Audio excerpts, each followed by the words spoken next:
The envelope was waiting on my desk when I got back from the ceremony, still in my cap and gown, my diploma tube tucked under one arm like something I was afraid someone might take from me. It was cream-colored, slightly water-stained at one corner, and it had my grandfather's handwriting on the front. Arthur Hayes had been dead for 6 years. He didn't write letters anymore. I set the diploma tube down first, then I opened the envelope. Inside was a single sheet of paper folded in thirds and a bank statement dated 3 months before he died. I read the statement twice before I understood what I was looking at. Then I read the letter.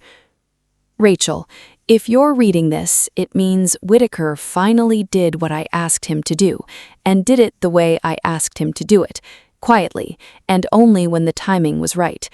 I want you to know that nothing your mother told you about that fund was true, not one word of it. I sat down on the edge of my bed. My hands weren't shaking. I want to be clear about that, because for a long time people expected me to fall apart in moments like this, and I never did. I just went still. Stillness was the only thing that had ever worked for me. 12 years earlier, my mother had told me the college fund my grandfather set up for me had been reallocated. That was her word, reallocated. She said it the way she said everything unpleasant, like she was reading it off a form. She said the market had been unkind. She said there hadn't been a choice. She said Sophia's tuition at the private conservatory had simply become more urgent, and surely I understood because I was the responsible one, and responsible people understood things like that. I was 17. I didn't have Whitaker's number. I didn't have a lawyer. I had an acceptance letter to a state school I could almost afford if I worked full-time, and a mother who had already decided what I could live without. I looked at the bank statement again. The fund hadn't been reallocated. It had been withdrawn in full 4 months before my mother told me it was gone, and transferred into an account under Sophia's name. I didn't cry. I noticed that about myself distantly, the way you notice weather. What I felt instead was something quieter, something that had been sitting in me for 12 years, patient as a stone, waiting for exactly this kind of proof. My phone buzzed. It was Joseph, probably wondering why I hadn't come out to the car yet, why I was still sitting in this rented room in my cap and gown with an envelope open on my lap. I didn't answer it yet. I looked at the diploma tube instead. I hadn't opened it. I'd been too tired at the ceremony, too focused on getting through the handshakes and the photos and my mother's absence. She hadn't come. She'd said Sophia had a recital that weekend, and of course she had to be there for that. I twisted off the cap and slid the paper out, and that was when I saw the name. Not mine, not exactly. Beneath my name, in smaller print, in a line I had never noticed on any sample diploma I'd seen before, in recognition of the Arthur Hayes Endowed Scholars Program. My grandfather's name, printed, official, permanent. I sat there for a long time, holding a piece of paper that proved my mother had lied to me for 12 years, and another piece of paper that proved she didn't know the half of what he'd actually done. My phone buzzed. I finally picked it up. "Rachel," said Joseph, "you okay?" "I need you to call Mr. Whitaker's office," I said, and my voice came out steady, the way it always did. "Tell him I got the letter. Tell him I'm ready to talk about the rest of it." There was a pause on the line. The rest of it? I looked down at the bank statement one more time, at the transfer date, at Sophia's account number, written in my grandfather's careful hand, as if he'd copied it down himself, just to be sure he never forgot it. "There's more," I said. "There's a lot more." If you're new here, like and subscribe. It helps more than you know, and let me know in the comments where you're watching from. I need to take you back further than the graduation, back to the house on Larchwood Street, where I grew up in a room at the end of the hall that used to be a sewing room, and where Sophia's room had its own bathroom because she needed her space to practice. Sophia sang. Sophia had always sung, since she was small enough to stand on the coffee table and perform to relatives who clapped like she'd cured something. I didn't sing. I didn't do anything my mother considered worth clapping for. I got good grades, quietly. I fixed things around the house, quietly. When the water heater broke the winter I was 14, I was the one who found the manual online and figured out the pilot light while my father sat in his recliner and said, "Your mother will call someone tomorrow."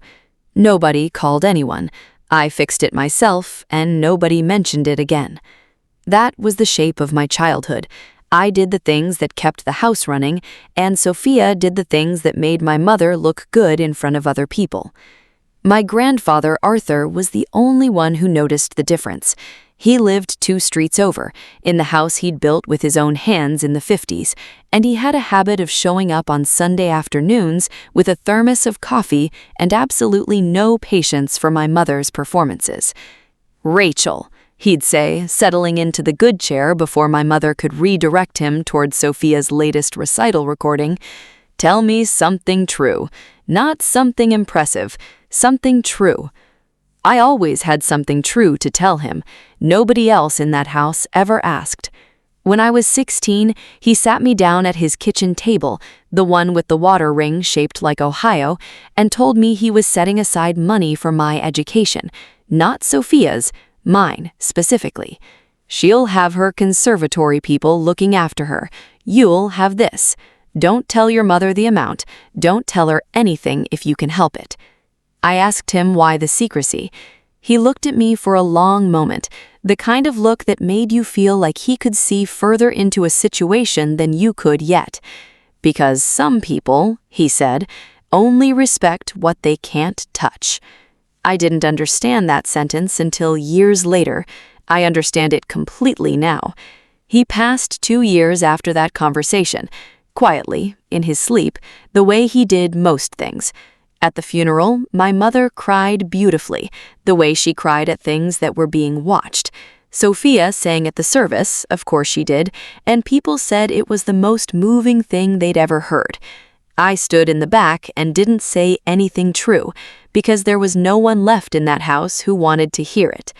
6 months later, my mother sat me down in the kitchen with the water ring table, which she'd kept, and told me about the fund, told me it was gone, told me about reallocation, about the market, about Sophia's conservatory becoming more urgent than my acceptance letter. I remember asking one question, just one. Did Grandpa know this would happen? My mother's face did something small and fast, there and gone, before she answered. "Your grandfather," she said, "left decisions like this to the people who actually understood the family's needs." I didn't argue. I've never been someone who argues in the moment. I take the moment, and I keep it, and I wait. I packed one bag, took the acceptance letter to the school I could half afford, and told my mother I'd be working full-time to cover the rest. She nodded like this was a reasonable outcome, like she hadn't just handed my future to her favorite child and called it fate. What none of us knew, what I wouldn't learn for 12 more years, was that my grandfather had never trusted her with the real amount, or the real terms, or the real account. What my mother stole wasn't the whole fund, it was the part she was allowed to find. The years after I left that house were not cinematic. I worked the front desk of a mid-range hotel from 11 at night to 7 in the morning, and took classes during the day on whatever sleep I could manage in between. My apartment had one window that faced a brick wall and a radiator that only worked if you hit it in a specific spot with the heel of your hand. I learned that spot by the second week. I learned a lot of things by necessity that year. I called my mother twice that first semester. Both times she asked how Sophia's conservatory audition prep was going, as if I would know, as if that was the update I'd called to deliver. I stopped calling after that. Money was the kind of tight that reorganizes how you think. I priced groceries by the ounce. I turned down a friend's wedding because the bus fare alone would have meant skipping meals that week. I remember standing in a laundromat at 2 in the morning, waiting on a dryer, doing the math on whether I could afford the textbook my professor said was required, or whether I'd manage with the library copy and hope nobody else needed it that same week. Somewhere in there, I met Joseph. He was finishing an electrician's apprenticeship, worked with his hands, didn't talk much unless he had something worth saying, which it turned out I appreciated more than I expected to. Our first real conversation happened over a broken vending machine, of all places, both of us trying to get our money back from a machine that had eaten it. Neither of us succeeded. We split a candy bar he had in his pocket instead. He never asked me for a version of my family that made sense. He just believed me the first time I told him the truth, and that alone made him rarer than almost anyone else I'd known. Share this with someone who needs to hear it, if any part of this is starting to feel familiar. I graduated with a degree that took me 5 years instead of 4, because I could only afford to take classes part-time for 2 of those years. There was no ceremony that time. I mailed in my last exam, so to speak, and picked up a diploma from an administrative office on a Tuesday afternoon, alone. My mother did not know I'd graduated. I hadn't told her. There was nothing left between us that felt like something to share. Sophia, meanwhile, was thriving in exactly the way my mother had always predicted. Conservatory, private lessons, a manager by 22. I saw it all secondhand through relatives who assumed I wanted updates, who never seemed to notice I never asked for them. It took me 4 more years to build something that felt like stability, a position in a financial planning firm, of all places, doing back-office analysis work that nobody found glamorous, but that taught me more about how money actually moves than anything I'd learned in school. I was good at it. I was quiet about being good at it, the way I'd learned to be quiet about most things that mattered. Joseph and I married in a small ceremony with 12 guests. My mother wasn't one of them. I didn't send an invitation, and if that sounds cold, I'd only ask you to remember the water heater, the reallocation, the 2 phone calls she never returned with anything but questions about Sophia. By the time I was accepted into the graduate program, the one that would eventually stamp Arthur Hayes' name onto my diploma, though I had no idea about that yet, I hadn't spoken to my mother in 3 years. I assumed that silence would hold indefinitely. I was wrong. It held right up until the day Sophia needed something only I could give her. My phone rang on Thursday from a random number. Turns out it was Sophia, who had apparently cycled through 3 different phones since the last time I'd actually updated her contact info. Rachel. Her voice had the practiced warmth of someone who'd learned to perform sincerity for a living. It's been way too long. I didn't correct her on whose choice that had been. I just waited, the way I'd learned to wait, and let her get to it. It took her 4 minutes of catching up. Polished, rehearsed-sounding catching up, the kind you do when you're stalling, before she got to the actual reason for the call. Her manager had left her. Her label deal had fallen through after a misunderstanding she described in exactly enough detail to make it clear she was leaving out the parts that mattered, and she needed money.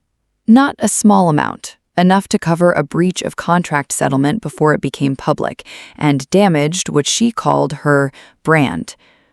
Mom said you're doing really well now. Financial planning, right? You'd understand this stuff better than any of us. There it was. Not concern, not an apology, an assessment of my usefulness. How much? I asked, because I wanted the number, not the story. She told me. It was significant. It was also, I noted quietly, almost exactly the amount that had once been reallocated out of my future and into her account 12 years earlier, adjusted loosely for time. I told her I'd think about it and hung up before she could keep talking. I didn't think about it in the way she meant. I thought about Whitaker. I'd kept his name over the years, the way you keep information you're not sure you'll need yet.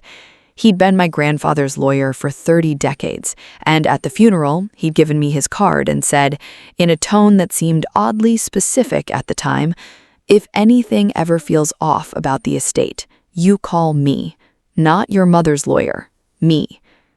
I filed that sentence away without fully understanding it. Now it felt less like a courtesy and more like an instruction. I called him the next morning.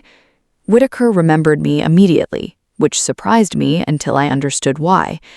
"I've been expecting this call for a long time, Rachel, longer than you'd think." He asked me to come in.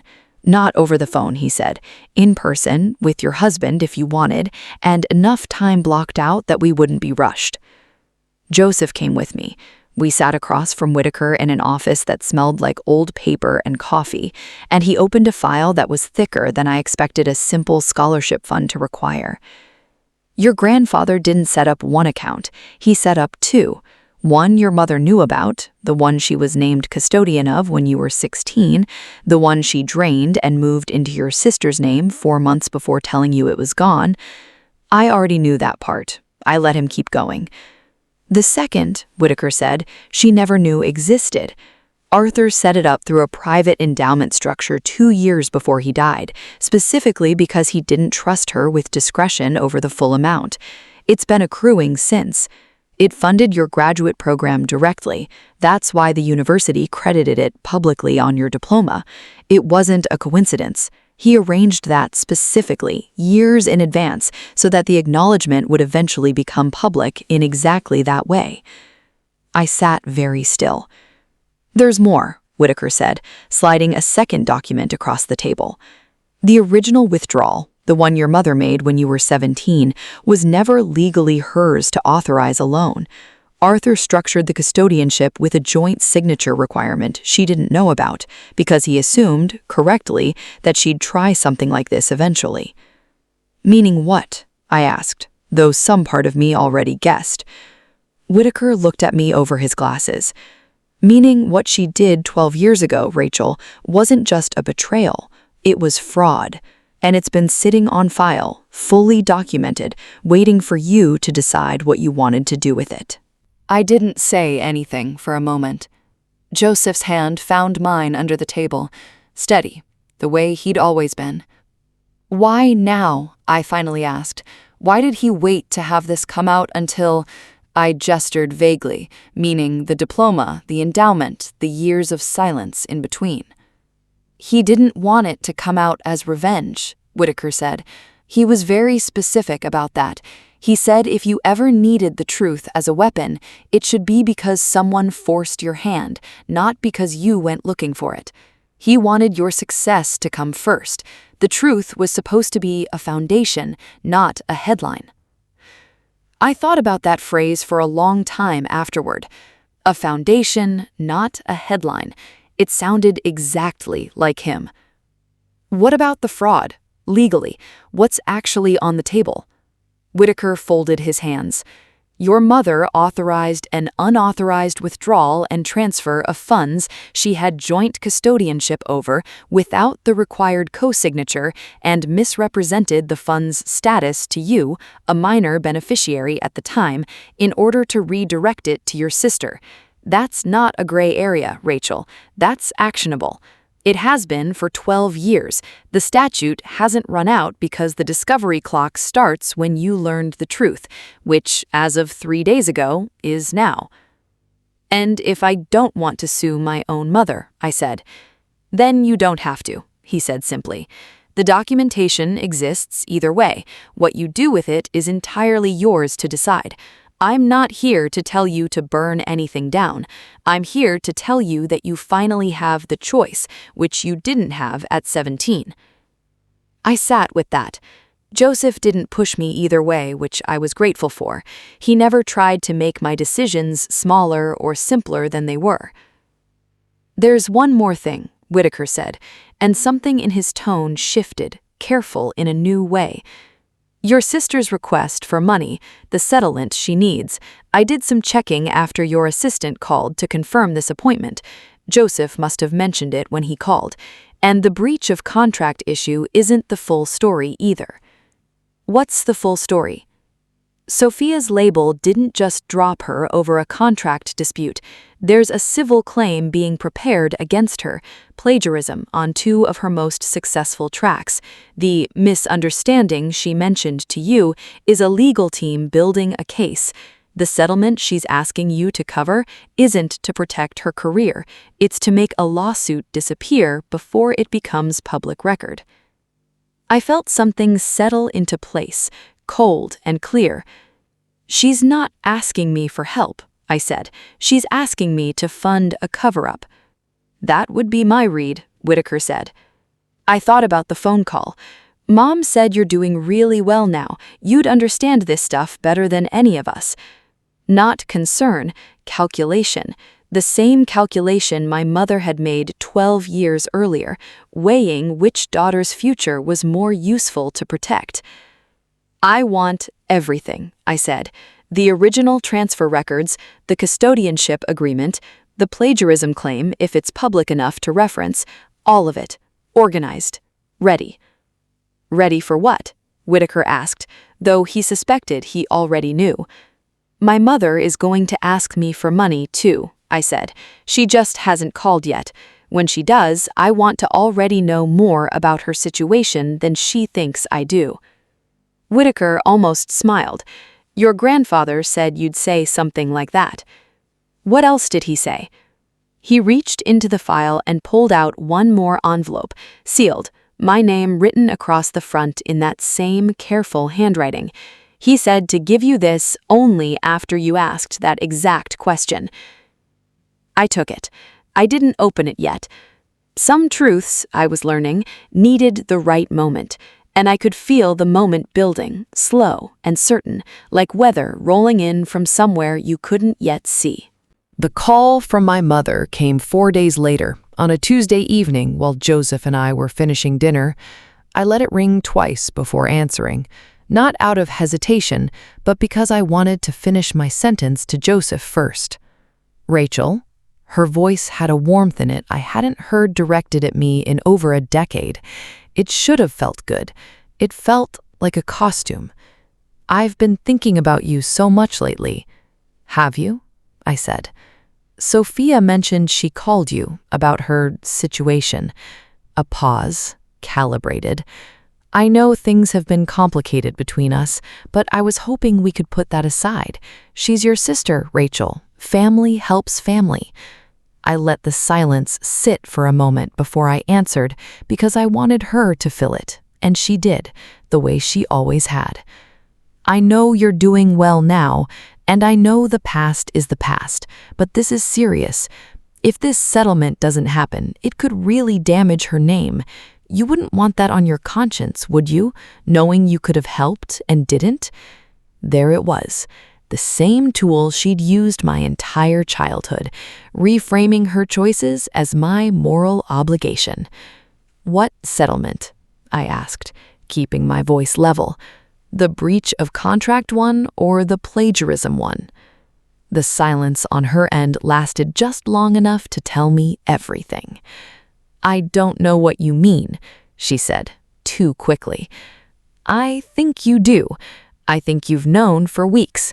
I think that's actually why you're calling me instead of letting Sophia handle her own mess quietly, because you're worried it won't stay quiet, and you need it to stay quiet more than you've ever needed anything to stay quiet before." "Rachel, that's not—" I also know, because I'd waited 12 years to say some of this, and I wasn't going to let her interrupt the parts that mattered, that the college fund Grandpa set up for me wasn't reallocated the way you told me it was. I know exactly what you did with it, when you did it, and whose name you moved it into. I have the documentation, all of it. The silence this time was different, longer. I could hear her breathing change. "You don't understand what that year was like," she finally said, her voice shifting into something more brittle. "Sophia had opportunities that don't come twice. I had to make a choice." "You didn't make a choice. You made a decision you weren't legally authorized to make alone, and then you lied to a 17-year-old about it for 12 years. Those aren't the same thing, and I think you know that, or you wouldn't sound like this right now. What do you want, Rachel? An apology? Fine, I'm sorry. Is that what you need to hear? I don't need anything from you, and I meant it in a way that surprised even me. I called Whitaker because I needed the truth. I already have it. This conversation isn't about what I need. It's about what you're about to ask me for. So let's skip ahead. Say it." There was a long pause, and then, quieter than I expected, "I need help covering part of Sophia's legal costs, just until she gets back on her feet. You clearly have the means now, and I thought—" "You thought I'd say yes because I've spent my whole life being the daughter who says yes, the one who fixes water heaters and doesn't ask for credit. That daughter is not available anymore. So you're punishing us," she said, and her voice cracked into something almost convincing. "After everything, you'd let your own sister face a lawsuit out of spite? I'm not punishing anyone. I'm simply not funding a decade of avoided consequences. There's a difference, and I think if you sit with it, you'll understand it eventually. Whether you do or not isn't something I can control anymore." I could hear her searching for the next angle, the next lever, the one that had always worked, before I found out what it was. "There's a family meeting happening next week," I said instead. "Whitaker is arranging it. You'll get the details soon. I'd suggest you come, and I'd suggest you bring whatever version of the truth you're most comfortable defending, because I'll be bringing mine, and mine has documentation." I ended the call before she could respond. Joseph looked at me across the table, his expression somewhere between concern and quiet pride. "You okay?" "I'm about to be," I said, and for the first time in longer than I could remember, I believed it completely. The meeting took place in Whitaker's office on a Tuesday morning at a long table that felt too formal for what it actually was. A family finally being asked to sit still long enough to hear the truth. My mother arrived first, in a coat that looked expensive and tired at the same time. My father came in behind her, the way he'd always trailed behind her decisions, present but never quite participating. Sophia arrived last, 10 minutes late, sunglasses on indoors, already rehearsing an expression of composed innocence that didn't reach her eyes. Whitaker didn't waste time on pleasantries. He opened the file, the same one he'd shown Joseph and me weeks earlier, and began walking through it methodically. The original custodianship agreement, the joint signature requirement my mother had never known about, the unauthorized transfer, the exact date it moved into Sophia's account, 4 months before I was told it no longer existed. My mother's composure held for the first 2 documents. It didn't hold for the third, a letter my grandfather had written to Whitaker the same month he made the transfer arrangements, stating plainly that he suspected she would attempt exactly this, and that he wanted the structure built specifically to prevent it from working. "She didn't trust me," my mother said quietly, more to herself than to the room. "He trusted you with plenty," Whitaker said. "He simply didn't trust you with this. There's a difference, and I think somewhere you've always known which one applied." Sophia's composure lasted a little longer until Whitaker reached the final section of the file, a summary, not the full legal filing, just enough to confirm what he'd told me privately. The plagiarism claim was real. It had already been filed. The misunderstanding she'd described to me on the phone was in fact 2 producers with time-stamped original recordings predating hers by over a year. "That's not settled," Sophia said quickly. "That's not proven. It doesn't need my input to be resolved. I'm not here to settle your legal case, Sophia. I'm here because you asked me to fund it without telling me what it actually was." Nobody argued with that. There was nothing left to argue with. I looked at my mother, and for the first time in my life, I didn't feel the old instinct to soften what I was about to say. "I'm not suing you. Grandpa didn't build this so I'd spend the rest of my life in courtrooms proving what you already know is true. I'm telling you this so you understand that the version of events you've told yourself for 12 years, that you made a hard choice, that I understood, that it was fine, that version is over. I have the paperwork. I have the timeline. I have his letter. There's no more room for the story where you were simply doing your best." My mother didn't cry the way she cried at things that were being watched. This was different. quieter, and I think more honest than anything I'd seen from her in years. "What do you want from me?" she asked. "Nothing," I said. "That's the part I don't think you've understood this whole time. I don't want your money. I don't want your apology particularly. I want you to know that I know, and that the years where you could rewrite what happened to me are finished." I stood up. Joseph stood with me. "There's a graduation gift Grandpa arranged years ago," I added, glancing at Whitaker, who nodded. "It's mine. It was always going to be mine, structured so you couldn't touch it no matter what you tried. I'm not telling you this to hurt you. I'm telling you because I think, somewhere, you should finally understand how thoroughly he saw you coming." I left the envelope Whitaker had given me weeks earlier unopened on the table until that moment. Inside, in my grandfather's handwriting, was a single line. "Some truths only need to be spoken once if they're spoken clearly enough." I read it once, folded it, and put it back in my pocket. I didn't need my mother's remorse. I didn't need Sophia's admission. I had already gotten what I came for. The truth, documented, permanent, and finally, entirely mine.